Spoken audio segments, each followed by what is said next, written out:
Saudara, demo menolak tunjangan anggota DPR pecah di berbagai kota. Unjuk rasa menjadi gambaran betapa kecewanya rakyat kepada negara dan wakil rakyat. Karena di saat ekonomi yang sedang tidak baik-baik saja, PHK di mana-mana, biaya hidup tinggi, DPR yang notabene adalah wakil rakyat justru mendapat tunjangan fantastis. Lalu akankah kebijakan gaji dan tunjangan ini bisa dikaji ulang? Dan benarkah demo DPR juga sebagai kritik karena DPR tidak bersuara keras terhadap polemik kebijakan pemerintah? Dikarenakan semua partai politik ini sudah satu gerbong dengan pemerintah. Kita akan bahas bersama dengan sejumlah narasumber yang sudah hadir ke Studio Orange Kompas TV. Sudah ada pengamat politik sekaligus Direktur Eksekutif Parameter Politik Indonesia. Sudah ada Mas Adi Prayitno. Selamat pagi, Assalamualaikum Mas Adi. Waalaikumsalam, pagi Adisti. Mas Adi tampaknya tersedak ini karena melihat aksi demo kemarin atau gimana nih tunjangannya ya. Nah juga ada Ketua PBHI Bang Julius Ibrani. Selamat pagi Bang. Selamat pagi Adisti, terima kasih. Iya, kemudian nanti juga akan bergabung melalui sambungan telepon. Kemudian ada anggota DPR RI dari fraksi PKS, Bung Jazuli Joaini. Tapi nanti kita akan coba menghubungi kembali Bung Jazuli untuk bisa berdiskusi dan juga berdialog di Sapa Indonesia pagi hari ini. Saya ke Bung Julius Ibrani dulu. Bung, ini kan kalau kita lihat ya, kemarin di DPR pecah, ricuh begitu ya. Banyak sekali yang ditangkepin begitu ya, yang diamankan. Ada 300 lebih, bahkan ada pelajar begitu. Tapi kemudian ada yang mengatakan, wah ini belum jelas nih tuntutannya, banyak yang juga tidak mengerti. Nah kalau Bung Julius ini menanggapi seperti apa? Jadi aksi besar kemarin itu bukan terjadi, bukan dipersiapkan, bukan ramai H-1, tapi sudah berbulan-bulan. Ini merupakan akumulasi dari kekhawatiran, ketakutan, dan berujung pada kemarahan. Soal apa? Soal persoalan pajak kita, penerimaan negara kita, situasi ekonomi, kemudian jaminan dari pemerintah agar masyarakat bisa bertahan hidup, harapan tinggi terhadap makan bergizi gratis yang kemudian juga masih banyak problematikanya, dan terakhir dipicu dengan kenaikan tunjangan anggota DPR yang bukan hanya bicara soal etika, moral gitu ya, tapi justru melanggar Undang-Undang Keuangan Negara. Nanti akan saya bahas detail soal itu. Nah, ini sudah berbulan-bulan, dan ketika dia ingin mengaspirasikan satu hal, pemicunya adalah kenapa kalau kami susah, kalian mewah. Kami dipaksa susah, kalian malah mewah. Ini yang ditagih oleh masyarakat, ini yang ditagih oleh rakyat. Dan dijanjikan bahwa pintu DPR RI akan terbuka luas membahas aspirasi, menerima aspirasi. Tapi kemarin jangankan membahas aspirasi, dibuka saja pintu tidak. Itu yang pertama. Yang kedua, belum apa-apa masyarakat dihadapkan pada situasi penanganan massa seperti perusuh, seperti pelanggar. Itu belum terjadi apa-apa karena tim kami ada di lapangan sana, dipasang mobil rantis, tim pembubar paksa dengan berbagai macam persenjataan yang lengkap. Ini kan tentu bertentangan dengan apa yang seharusnya menjadi tanggung jawab negara merespon demokrasi. Penyampaian aspirasi kalau tidak salah kan itu berlangsung siang di depan gerbang utama DPR begitu ya. Tapi kemudian kok ya sudah dipukul mundur begitu ya, sudah dipukul mundur, disemprotkan gas, semprotkan water cannon begitu ya, sampai akhirnya mundur sampai akhirnya bergeserlah ke belakang. Betul. Di gerbang Pancasila. Nah, ini bagaimana temuan PBHI soal itu? Yang perlu kami sampaikan adalah apa yang sering kita lihat ya di video pas terjadi kericuhan dan segala macam, itu sebetulnya dampak. Tapi kalau kita mundur ke belakang, kami melihat ada semacam prakondisi, gerbang-gerbang dilumuri oli dan segala macam. Ada orang warawiri seolah-olah memperhitungkan berapa banyak orang yang akan datang, bagaimana cara memukul mundur. Dan yang ketiga adalah mari kita lihat perlengkapan dan peralatan yang digunakan oleh aparat kepolisian. Apakah itu untuk menjaga hak demokrasi yang namanya kebebasan berpendapat, atau justru untuk memblokade agar tidak terjadi kebebasan berpendapat, tidak terjadi kebebasan untuk berkumpul, menyampaikan aspirasi kepada DPR. Nah, yang kami lihat sejak awal settingannya memang bukan untuk mengakomodasi aspirasi itu, tapi bagaimana caranya sesegera mungkin mereka berkumpul dalam hitungan 2 atau 3 jam, dibubarkan, dipukul mundur, dan tidak lagi berada pada etalase jalan protokol utama itu, sehingga tidak lagi dilihat masyarakat, tidak lagi diliput media dan segala macam. Nah, ini pola yang sudah kami lihat, bahwa kalau memang anggota DPR sedang berkumpul, tidak menghendaki ada kerumunan massa, sesegera mungkin dia pukul mundur dan kemudian dipindahkan ke belakang. Ini kami sudah lihat, presidennya sudah berkali-kali, sudah banyak gitu kan.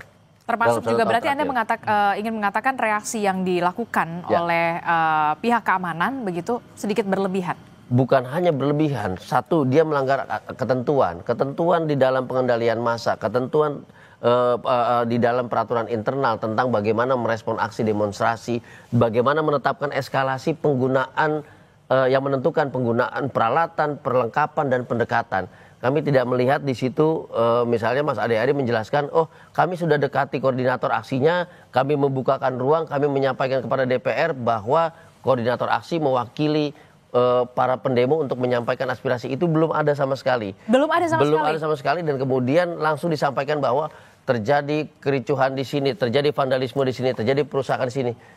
Hilir yang disampaikan, yang kemudian disampaikan juga bahwa ini oknum-oknum tertentu yang tidak beridentitas.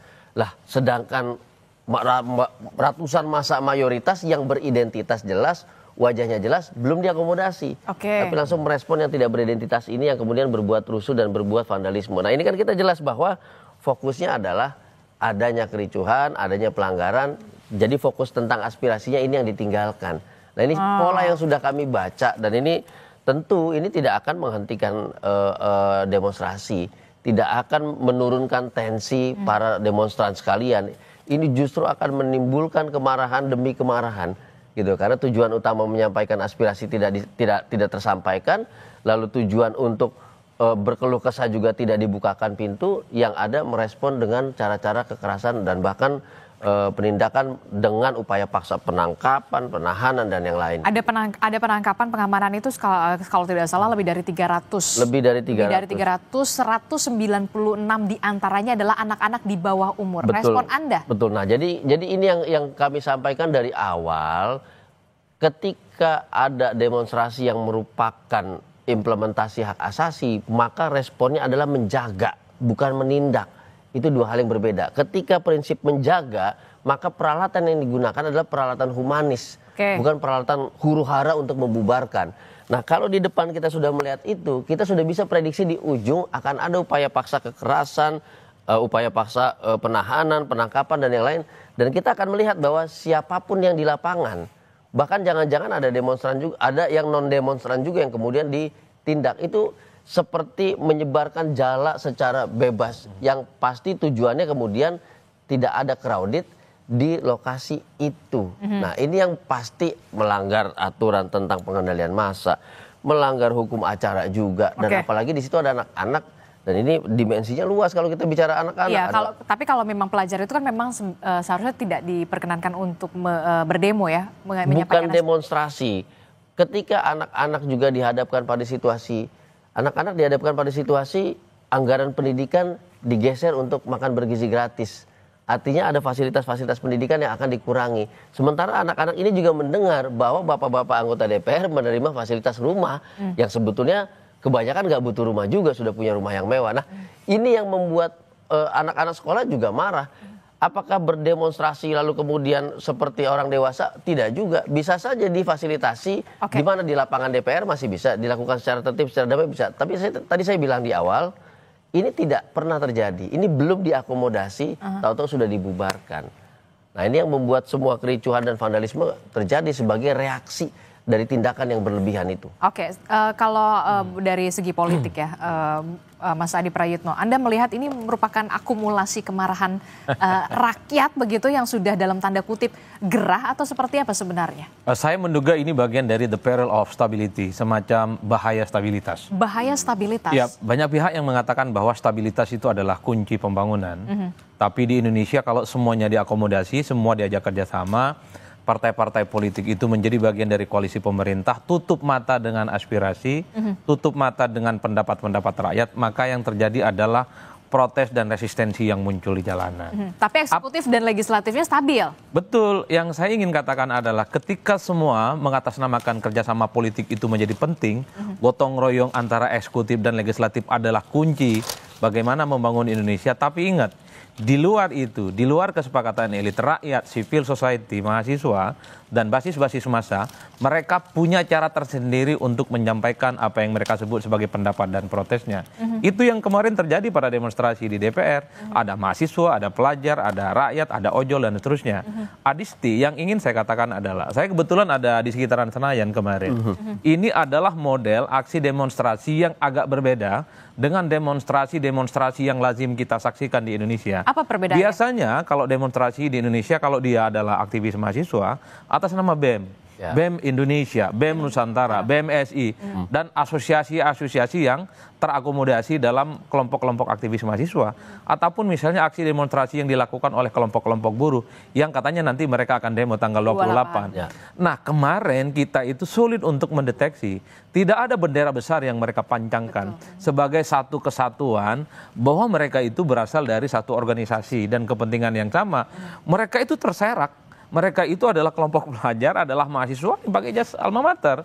Tapi juga ada yang pakai seragam ojol dan ada yang kemudian ya rakyat biasa seperti kita. Nah, ini tandanya seperti apa? Nah, yang ingin saya katakan adalah mungkin kalau kita cek satu persatu ya, ada beberapa yang mengatakan bahwa mereka memang cukup terpengaruh dengan informasi di medsos soal ajakan demonstrasi tanggal 25 Agustus. Yang konon menurut anggota Dewan ini adalah ajang untuk membubarkan DPR kan. Itu yang saya kira amplifikasi di medsos itulah yang kemudian membuat orang-orang yang mungkin selama ini tidak respect ya terkait dengan isu yang berkembang. Mereka berdatangan DPR hanya sebatas ingin menyampaikan aspirasi dan pendapat. Kemarin saya kebetulan ikut ojek online. Saya bertanya, Bapak pernah ikut demo nggak? 4 kali dia ikut demo. Wow. 4 kali dia ikut demo. Apa yang membuat Anda itu tertarik untuk demo? Pertama, sekali-kali ingin mencoba untuk menyampaikan pendapat, ikut protes dan seterusnya. Tapi kemarin dia nggak ikut. Karena ada order yang banyak, dia bilang. Bagi dia jauh lebih penting untuk order. Nanti kalau kosong dan ada kesempatan untuk menyampaikan aspirasi, dia bilang kan mengatakan itu. Yang ingin saya katakan adalah, Adisti, saat ini, di tengah keberlimpahan informasi ya, melalui kanal-kanal medsos yang cukup luar biasa, masyarakat dan rakyat ini sangat mudah untuk mengekspresikan bagaimana sikap kecewa mereka, bagaimana sikap protes mereka, dan itu melulu berkejalanan seperti ke DPR. Saya di awal mengatakan the peril of stability itu adalah kalau anggota dewannya tidak pernah respon terkait dengan isu-isu yang berkembang. Jadi sebenarnya jangan salahkan kalau rakyat, pelajar, dan mahasiswa, mereka menggunakan cara sendiri datang ke DPR, menyampaikan aspirasi dan pendapatnya secara terbuka. Kan sebenarnya kan yang disampaikan demo kemarin itu sederhana kok. Segera sahkan rancangan undang-undang aset. Ini lama betul. Per hari ini koalisi pemerintah dengan DPR ini kan hampir 100%. Semuanya tegak lurus. Apa problemnya yang kemudian membuat ini tidak segera disahkan? Sederhana itu saja sebenarnya. Oke kata rakyat, oke kata pelajar dan mahasiswa, kalau tidak didengarkan mungkin harus protes ke DPR bawa spanduk dan baliho dengan cara seperti kemarin. Atau misalnya tuntutan-tuntutan lain soal ya tunjangan ya. Kalau saya sebenarnya sebagai peneliti soal tunjangan DPR 50 juta ataupun dari 4 juta yang soal BBM jadi 7 adalah hal alamiah karena anggota dewan ini kerjaannya banyak ya. Tapi karena ini tidak mampu dijelaskan dengan baik kepada publik jadi ribut. Satu sisi di tengah orang susah cari pekerjaan, tapi kok kemudian muncul berita-berita anggota dewan tunjangannya banyak. Adisti, periode ini anggota dewan 2004-2029 itu tidak mendapatkan rumah dinas. Ya. Kita tahu bahwa DPR sebelumnya dapat rumah dinas, jadi nggak perlu duit 50 juta setiap bulan. Kalau sejak dilantik kemarin, awal-awal DPR 2024-2029 mengatakan bahwa akan ada tunjangan untuk kawan-kawan DPR gitu, entah itu ngekos, entah itu ngontrak atau sewa hotel, karena mereka nggak dapat tunjangan mungkin tidak akan segaduh ini. Kan sebenarnya 50 juta itu untuk mengganti rumah dinas yang sebelumnya. Sebagai kompensasi. Sebagai kompensasi. Ini terputus komunikasinya. Ada komunikasi yang tidak clear di sini menurut Anda. Betul. Begitu dari anggota dewan yang dikomunikasikan kepada masyarakat dan juga publik menurut Anda. Betul, di antara sekian banyak besaran jumlah tunjangan yang diributkan itu adalah yang 50 juta. Kalau anggota dewan periode 2024-2029 dapat rumah dinas, enggak ada angka 50 juta itu per bulan, Adisti. Itulah yang saya kira sejak awal mestinya kesekjenan DPR itu speak up ke publik. Sebagai bentuk kompensasi dewan itu nggak dapat rumah dinas, mereka ada yang disebut dengan uang tunjangan. Cari rumah, cari kontrakan. Kalau di sekitar Senayan, Ben Hill ya Nggak cukup, memang nggak cukup itu. 50 juta dengan asumsi tiap bulan misalnya 3 juta kalkulasi anggota dewan, harus ngekos di Ciputat itu di tempat kita, ngekosnya di Bekasi, ngekosnya di Depok. Tapi kan nggak apa-apa, transportasi publik sekarang sudah jauh lebih bagus begitu ya. Nah, bisa naik kereta, bisa naik LRT, bisa naik MRT begitu. Tapi sebetulnya begini, Adisti, Mas Adi, persoalan angka itu menjadi sensitif karena dia sebetulnya dalam konteks Undang-Undang Keuangan Negara nomor 17 tahun 2003 pasal 3 ayat 1 dia menegaskan bahwa setiap proses dan hasilnya dia harus menciptakan rasa keadilan. Itu penting, ini tegas sekali jawabannya, dengan memperhatikan rasa keadilan dan kepatutan. Kalau memang rumah Kalibata dan Ulu Jami belum layak renovasi, kalau memang mau ada tunjangan, maka rumah-rumah itu dijual untuk mengganti tunjangan itu agar tidak di Ciputat tapi lebih dekat lagi, kan gitu ya. Wacana ini tidak ada. Jadi ada aset. Aset ini kemudian bukan aset yang menjadi aset profit, asetnya liability loh ini. Ada perawatan, ada security segala macam, ini liability. Kemudian untuk merespon liability ini dalam konteks keuangan, dia menciptakan liability lain berupa expenses, pengeluaran. Ini yang nggak masuk logika. Padahal masyarakat dihadapi pengeluaran dan pajak. Nah, kalau kita ngomong sensitivitas, oh itu personal, ada yang nggak sensitif jangan dipaksain. Oke, makanya saya tegaskan, baca pasal 3 Undang-Undang 17 tahun 2003 tentang keuangan negara, di mana di situ ada wajib untuk memperhatikan rasa keadilan dan kepatutan. Ini harus saya tegaskan, tidak adil dan tidak patut.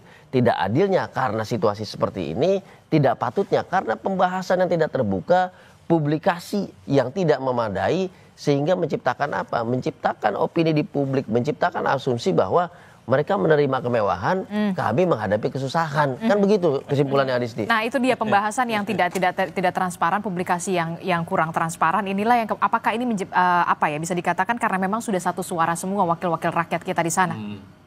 Ya, itulah yang sebenarnya ketika aspirasi-aspirasi yang muncul dari bawah tidak mendapatkan respon. Beberapa waktu yang lalu publik itu heboh soal pengibaran bendera One Piece. Tapi misalnya secara kelembagaan tidak ada kawan-kawan anggota dewan itu yang memproteksi jaminan bahwa siapapun yang mengibarkan bendera One Piece itu tidak melanggar secara hukum. Nah, yang semacam ini yang saya sebut dengan sensitivitas secara politik. Padahal kan bendera One Piece seperti bendera-bendera kartun yang lain, nggak ada angker-angker dan tidak ada serem-seremnya. Terkait dengan soal rancangan undang-undang perampasan aset, terkait dengan tunjangan gaji, terkait dengan kinerja dewan. Ini kan sebenarnya sejak lama disorot, Adisti. Bagaimana ada disparitas yang cukup luas dibaca oleh publik. Satu sisi mendapatkan fasilitas dan gaji yang sangat fantastis, tapi kinerja legislasinya sangat rendah. Di tahun ini saja kan kita tahu bahwa ada sekitar puluhan target undang-undang yang mungkin dibahas baru 1. 43 sekian. 43 yang dibahas baru 1 misalnya. Dan itu revisi di undang-undang TNI. Itu yang dari segi kuantitatif, tapi dari segi kualitatif kan kita juga mengukur ada tidak undang-undang yang secara serius itu dibuat untuk keberpihakan rakyat secara umum. Itu belum kelihatan. Jadi saya kira protes-protes politik yang dilakukan oleh kawan-kawan aktivis kemarin, mahasiswa, pelajar, dan rakyat ini adalah cacat bawaan dari kawan-kawan DPR yang sejak lama sebenarnya kinerjanya itu ditagih. Dalam banyak hal harus saya katakan, bahkan rakyat itu memaklumi mendapatkan fasilitas wah, tunjangan yang wah, kalau kinerjanya mantap, betul-betul untuk rakyat, aspirasi itu sesuai dengan kepentingan masyarakat secara umum, rasa-rasanya jangankan tunjangan 50, jangankan tunjangan BBM dari 4 juta jadi 7 juta, rakyat pun memaklumi, ditambah 4 kali lipat nggak ada masalah. Kalau memang sudah... Kalau sesuai dengan ekspektasi, problemnya adalah satu sisi rakyat itu punya keyakinan, ini kok kinerjanya belum mantap, tapi yang justru muncul angka-angka tunjangan. Kita aja kerja aja ada KPI-nya ya. Yes, jelas. Sebagai mekanisme. Nah, makanya saya katakan ini menarik kalau Mas Adi bicara soal target kinerja gitu ya. Di mana-mana ada target kinerja, maka ada output hasilnya undang-undang. Atau paling tidak draftnya telah mengalami kemajuan, ada progres di situ dari tahap 1 ke tahap 2 segala macam. Nah, satu lagi, jangan lupa bahwa 43 rancangan undang-undang dalam daftar prioritas prolegnas itu juga belum ada evaluasi apakah itu yang menjadi aspirasi masyarakat. Itu dulu. Itu dulu. Jangan-jangan agendanya lebih banyak agenda politiknya ketimbang agenda aspirasi masyarakat. Contoh satu misalnya ya. guru dan dosen yang sedang ribut bahkan mengalami sindiran-sindiran dan kemudian diklarifikasi oleh Sri Mulyani. Ini ada revisinya nggak tentang perbaikan nasib guru dan dosen terkait dengan status dan segala macam? Ini udah disulkan bertahun-tahun loh, itu belum ada. Yang kedua adalah kita ramai dalam konteks hak asasi manusia, perbaikan sistem misalnya apakah hak asasi manusia ini bisa diimplementasikan. Ini juga belum ada, padahal ramai di dalam kampanye Prabowo kemarin setelah terpilih pun akan merevisi besar-besaran skema dan juga paket undang-undang hak asasi manusia termasuk Komnas HAM-nya. Sampai sekarang ini nggak kelihatan, gitu. Jadi selain tadi daftarnya juga ini belum diidentifikasi, ini daftar RUU politik atau daftar RUU yang memang mengakomodasi kepentingan publik. Nah, antara politik dan publik ini juga belum jelas. Jangan-jangan 43 tadi udah terlalu banyak untuk dibahas kemudian baru satu yang gol, dan ini bukan publik, kepentingan publik juga, kepentingan politik juga. Ini PR. Masyarakat akan merasa bahwa kok kami mengeluarkan pajak membiayai pembahasan legislasi RUU yang isinya kepentingan politik bukan kepentingan publik.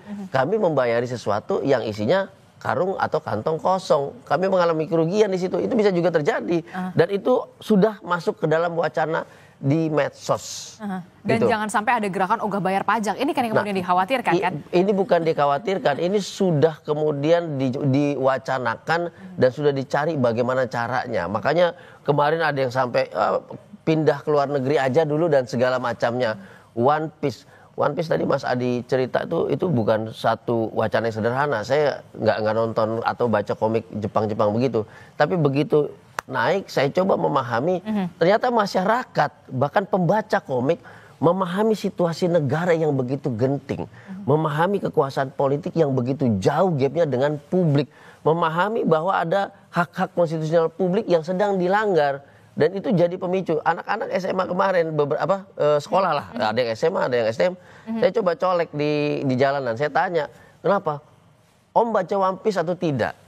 Itu situasi negara kita seperti itu. Saya dulu zaman SMA saya tidak akan bisa mengucapkan hal-hal seperti itu. Betul. Saya tidak akan membayangkan situasi itu. Saya hanya menghadapi situasi 98 yang memang sudah kisruh ketika itu.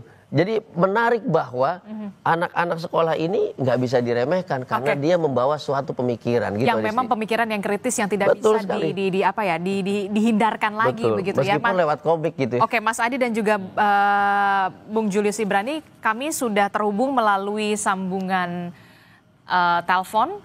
Sebelumnya kita mencoba untuk menghubungi Bung Jazuli Juwaini dari fraksi PKS, anggota DPR, tapi kemudian kita beralih ke fraksi PDI Perjuangan, sudah bergabung bersama kita Bung Andreas Hugo Pareira. Selamat pagi, Bung Andreas Hugo.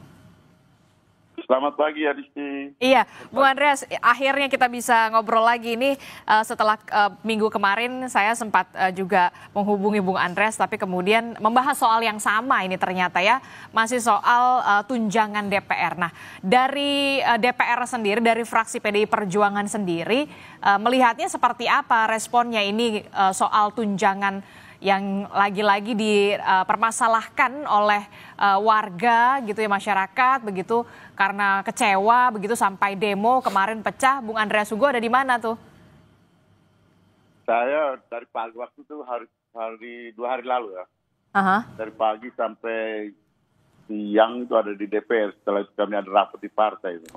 Saya jam 1:30 saya berangkat. Memang saya lihat sudah penuh masyarakat di belakang di TVRI sampai ke jembatan di Senayan itu.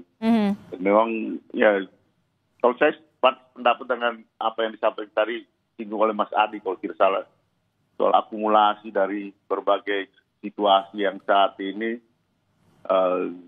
terakumulasi dan kemudian terekspresikan dengan DPR ini sebagai salah satu sasaran. Tapi banyak hal yang mungkin ada di masyarakat yang masyarakat merasakan ada ketidakpuasan yang kemudian ya DPR ini salah satu hal yang kebetulan aja gitu, dalam arti ada yang menyampaikan soal tunjangan dan dari situ itu menjadi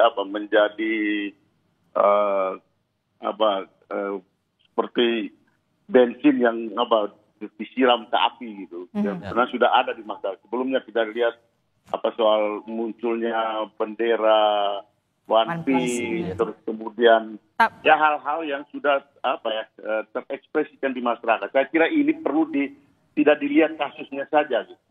Tapi harus dilihat ini sebagai suatu fenomena yang perlu diperhatikan lebih dalam jangka yang lebih panjang. Tapi yang kemudian tapi yang kemudian lagi ramai ini kan lagi soal tunjangan DPR. Anda sebagai anggota Dewan sebenarnya setuju nggak sih ini tunjangan Anda ini dinaikkan, atau kemudian Anda juga sebenarnya nggak setuju-setuju amat tunjangan Anda dinaikkan, Bung Andreas?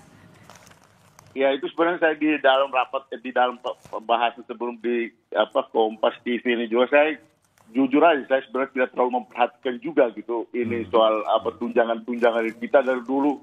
Masuk DPR juga tidak pernah tanya gaji kita berapa gitu. Ya dalam proses ini keputusan itu ya tidak ada di anggota per anggota gitu. Tetapi itu dilakukan ya kalau di DPR itu masih di Banggar dan di Kementerian Keuangan kemudian disampaikan. Tapi secara kelembagaan di DPR yang namanya tunjangan ini memang dari dulu sudah ada gitu. Nah, yang namanya biaya perumahan itu ya kalau dulu ada rumah dinas, ya setelah tidak dapat rumah dinas, ya kemudian dapat tunjangan perumahan ini. Soal besarannya itu terus terang saya tidak terlalu tahu persis hitungannya. Itu yang mungkin yang melakukan itu pasti antara Kementerian Keuangan dengan Kesekjenan dan di DPR itu dengan BURT biasanya.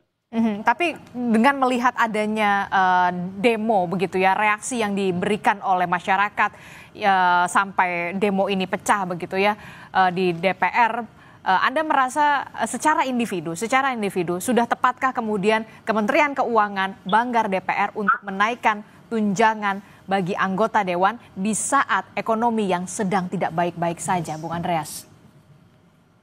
Saya kira kemarin sudah diputuskan untuk dibatalkan itu, Mbak. Kemarin sudah diputuskan untuk dibatalkan kalau tidak salah apa yang disampaikan oleh Pak Dasko. Soal tunjangan ini kemarin sudah diputus bahwa ini sampai dengan Oktober karena memang banyak juga anggota-anggota DPR yang dari daerah yang kemarin saya tahu juga karena mereka babak pelur juga cari kontrakan sana sini, kemudian ya karena saya tinggal di apartemen di sebelahnya Kompas ini gitu, dan dari dulu saya tinggal di sini ya dulu kita sewa kemudian kita cicil dan sekarang punya ini apartemen sendiri gitu, jadi ya buat saya juga tidak terlalu menjadi hal yang luar biasa kalau soal perumahan kayak gitu. Jadi itu sebenarnya bukan nominal yang luar biasa ya kalau menurut Bung Andreas Hugo. 50 juta per bulan. Jumlah yang besar, kalau jumlah 50 juta itu jumlah yang besar pasti. Jumlah yang besar. Artinya untuk tapi soal kepantasan itu kan relatif gitu. Tiap orang ada yang merasa pantas, ada yang merasa tidak pantas. Tapi untuk itu memang ukuran yang dilakukan ya saya kira negara sudah punya aturan main soal itu gitu. Ada yang saya pernah baca juga soal bahwa ini rumah di sekitar di Jakarta Pusat ini, sekitar DPR, sekitar gedung DPR supaya efektivitas kerja supaya sah-sah saja gitu. Ada yang menghitung seperti itu. Buat saya juga memilih ini, tapi saya tinggal di apartemen dekat-dekat sini. Oke. Termasuk juga soal ini nih, banyak sekali yang jadi ini jadi akumulasi juga yang tadi disebutkan oleh Bung Julius Ibrani dan juga Mas Adi Prayitno. Ini adalah bentuk akumulasi kemarahan begitu ya. Nah, yang kemudian dipertanyakan lagi adalah ini kan rumah rakyat ya, yang seharusnya masyarakat juga bisa mengadu begitu ya kepada wakil-wakil rakyat begitu. Apakah nanti saya sih berharap ada pertemuan lah, komunikasi yang bisa dilakukan baik dari pimpinan DPR dengan teman-teman yang kemarin juga sempat mendemo atau segala macam. Apakah nanti benar-benar akan ini terwujud atau tidak? Nanti kita akan jeda dulu, usai jeda kami akan kembali. Tetaplah bersama kami di Sapa Indonesia Pagi. Bagaimana tunjangan DPR yang kemudian kita tahu saat rakyat menolak kenaikan tunjangan DPR ini, demo terjadi di depan DPR pada 25 Agustus 2025. Ini masih membahasnya bersama Mas Adi Prayitno, kemudian ada Bung Julius Ibrani, kemudian di sambungan telepon masih ada Bung Andreas Hugo. Bung Andreas Hugo masih menyambung. Halo Adisti. Iya, Bung Andreas Hugo, seperti yang kita tahu 25 Agustus 2025 Ketua DPR dari fraksi PDI Perjuangan, Puan Maharani, mengatakan memang siap menampung aspirasi. Nah, bentuk menampung aspirasinya itu semacam apa? Apakah sudah ada pertemuan yang sudah dilakukan oleh pimpinan DPR bersama dengan teman-teman yang kemarin berdemo untuk bisa menyampaikan aspirasi mereka ditampung secara terbuka, secara tertib begitu ya?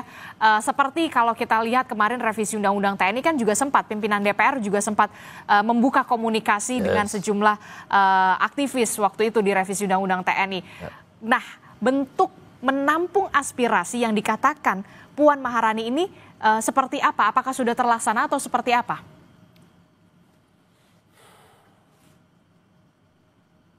Bung Andreas Sugo. Ya, saya nggak tahu persis gitu. Apakah bentuk menampung aspirasi itu langsung menerima ya mereka yang melakukan demonstrasi kemarin atau perwakilan mereka, saya nggak tahu persis. Karena kemarin sudah ada urusan dengan isu yang lain gitu, yang juga ya berkaitan dengan ya di partai. Tapi saya kira respon yang sudah dilakukan oleh Mbak Puan sebagai ketua DPR dengan menampung aspirasi itu adalah apa yang juga kemudian diinikan oleh Pak Dasko kemarin bahwa tunjangan ini hanya berlaku sampai dengan Oktober tahun 2025 ini. Karena memang udah dari beberapa bulan yang lalu sih, dari periode sebelumnya, dari awal ya dari akhir periode yang lalu ketika DPR baru akan masuk dilantik di Senayan, dan ketika itu memang kami harus mengosongkan rumah dinas itu gitu. Dan hitungan yang saya dengar, yang saya tahu juga karena tidak ikuti persis juga kan, bahwa kompensasi dari meninggalkan rumah dinas itu diberikan tunjangan perumahan gitu, akan diberikan, tapi kemudian bahwa jumlahnya seperti itu ya kita tidak semua anggota DPR juga mengikuti persis satu persatu hal-hal yang berkaitan dengan penganggaran itu. Tapi saya ingin tanya, sebelum periode ini kan Bung Andreas Sugo juga sudah duduk juga sebagai anggota dewan begitu, juga sempat menghuni rumah dinas. Kerusakannya memang separah apa sih, Bung Andreas Sugo? Ya kalau memang itu rumah-rumah yang setahu saya itu udah 20 tahunan mungkin ya. Ada aja kalau tiap kali ada kerusakan di bocor lah, saluran airnya lah, ada aja rumah yang namanya rumah dinas yang begitu banyak, dan perlu perbaikan itu, baik fasilitas umumnya maupun rumah per rumahnya. Karena itu kan kompleks, kan kita semua tahu itu kan kompleks perumahan.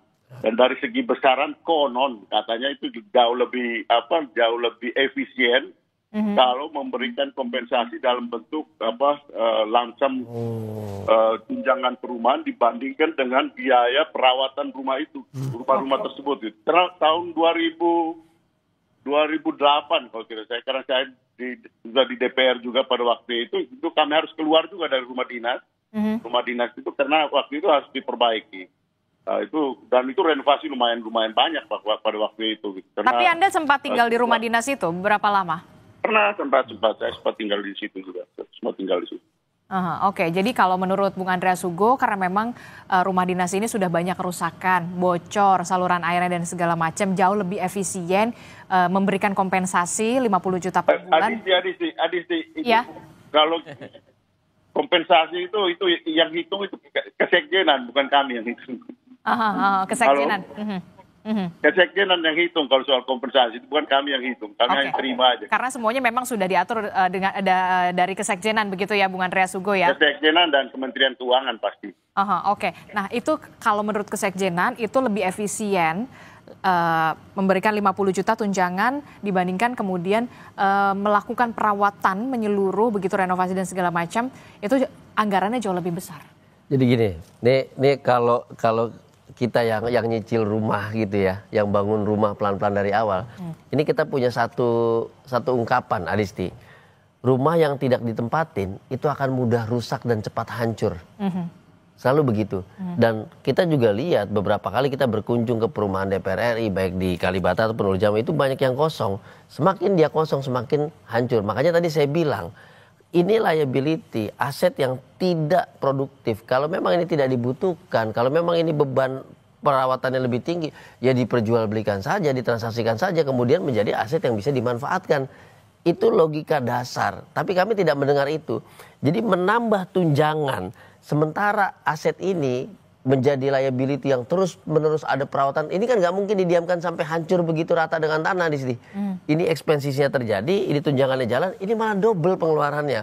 Padahal biaya perawatan, security, kebersihan, apa segala macam. Ini kalau ditukar dengan makan bergizi gratis, bisa nambah menu ini di sini. Karena lebih dari Rp15.000 per rumah.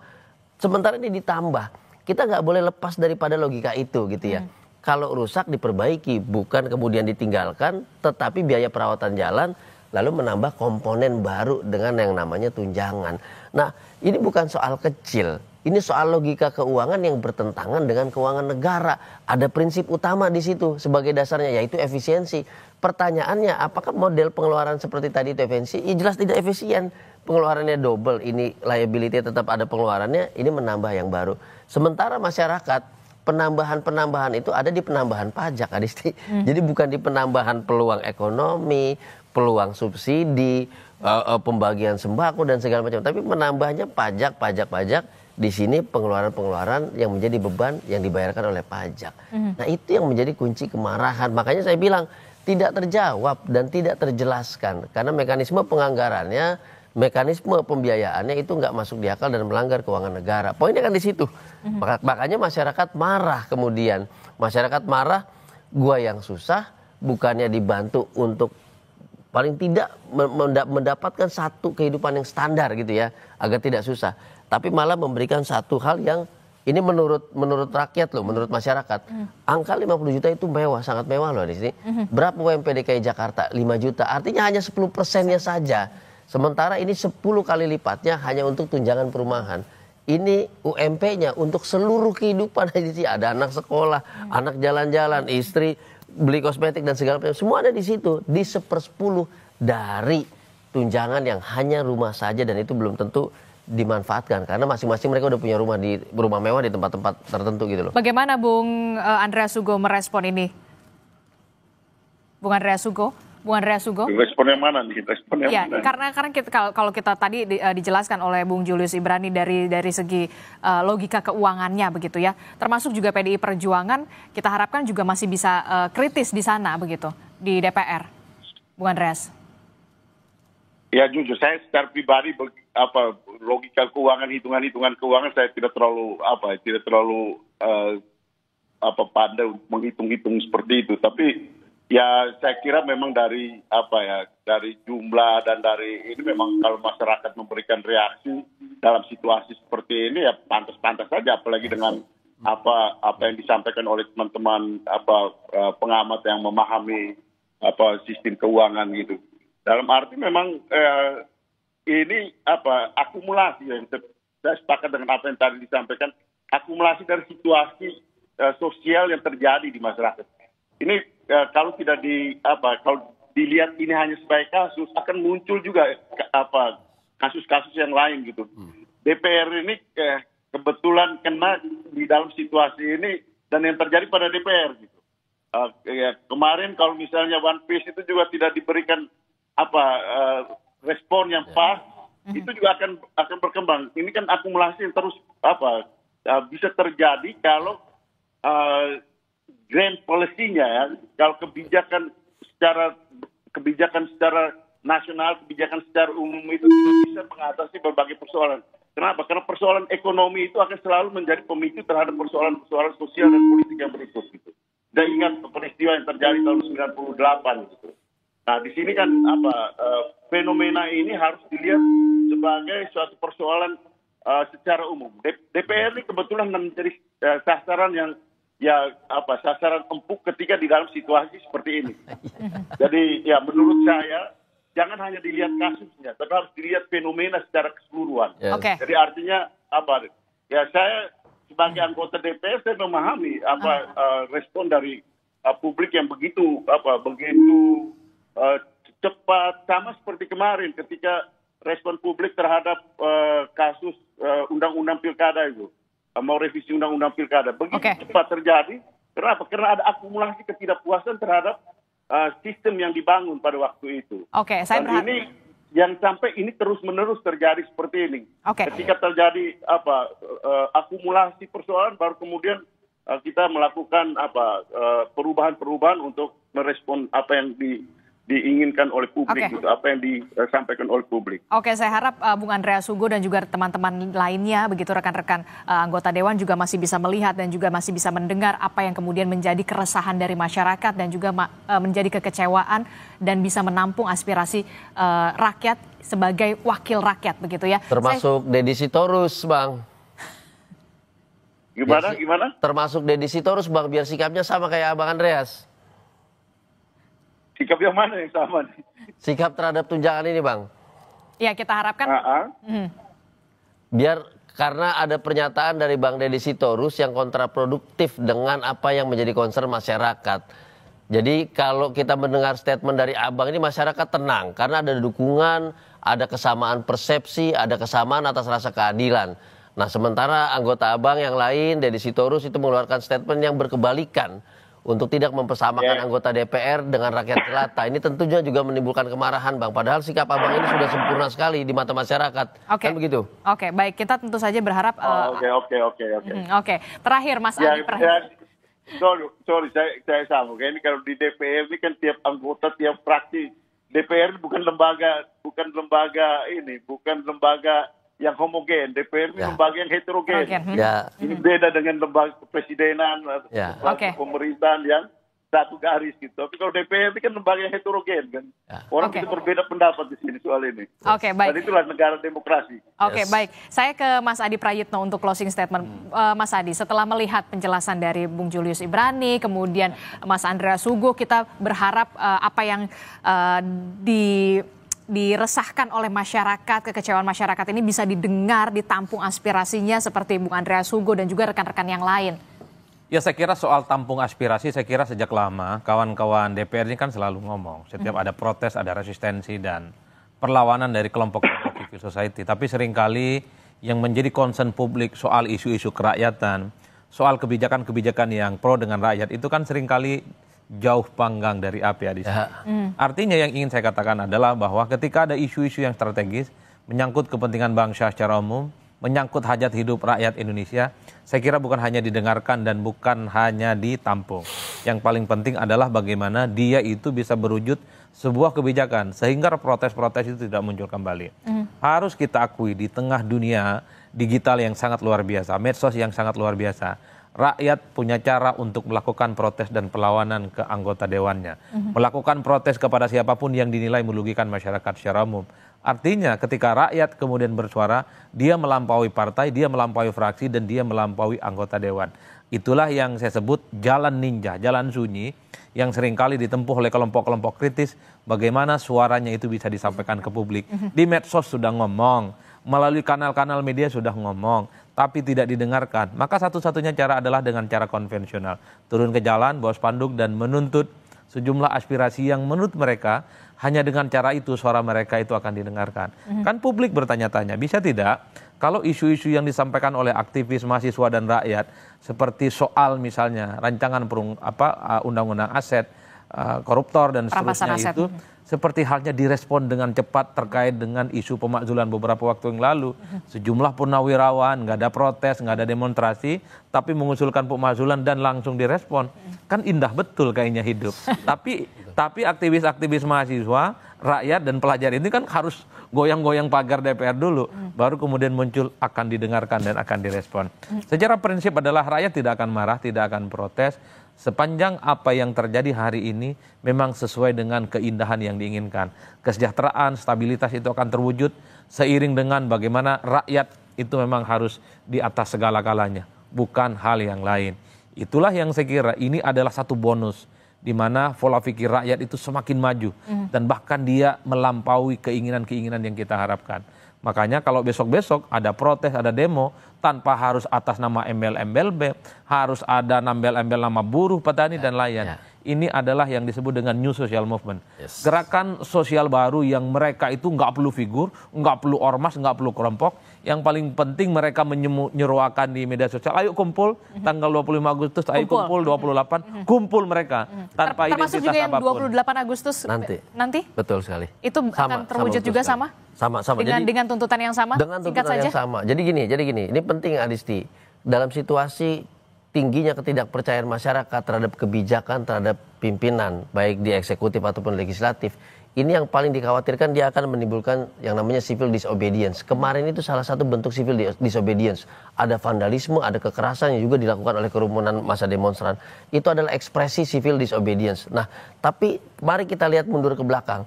Presiden Prabowo melalui Sufmi Dasko berhasil melakukan integrasi politik. Nah, saatnya bergerak pada titik selanjutnya melakukan integrasi sosial. Rangkul masyarakat yang tanpa identitas tadi Mas Adi jelaskan, rangkul semua yang kemudian akan menjadi pendukung utama bagi program eksekutif dan legislatif. Itu yang tinggal dilakukan dan masih kita tunggu sampai sekarang. Oke, kita akan tunggu bagaimana aksi penyampaian aspirasi teman-teman begitu ya bisa berjalan tertib dan juga tidak anarkistis begitu, tidak ada lagi perusakan-perusakan, kericuhan-kericuhan, penyampaian aspirasi bisa didengar secara terang benderang dari masyarakat ke anggota Dewan. Terima kasih Bung Julius Ibrani telah bergabung bersama kami, Mas Adi Prayitno, terima kasih. Kemudian juga ada Bung Andreas Hugo, terima kasih juga sudah bergabung bersama kami melalui sambungan telepon. Selamat pagi, Assalamualaikum, sehat selalu.